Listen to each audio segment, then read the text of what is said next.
عباس نے کہا کہ تو مجھے سنت سکھائے گا؟ انہوں نے کسی نے ان کے اوپر تکبر کا فتویٰ نہیں لگایا.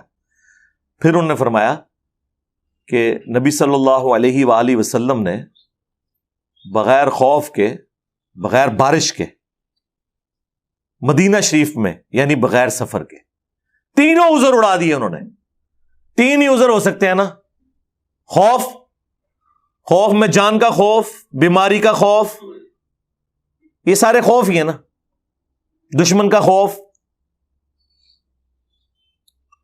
بغیر بارش کے، بارش میں ظاہر ہے کریٹیکل سچویشن ہے، گھر سے آپ باہر نہیں نکل سکتے. اس زمانے میں تو ویسے ہی نہیں نکل سکتے تھے، کچے راستے، کیچڑ، پانی جمع ہو جاتا تھا.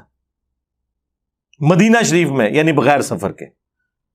جب وہ یہ کہہ رہے تھے بغیر خوف کے، بغیر بارش کے، بغیر سفر کے، اب سنیوں کے بابوں نے اور ان کے مولویوں نے بیچ میں لگا لیا کہ اس میں یہ تو نہیں لکھا ہوا کہ بغیر کسی وجہ کے.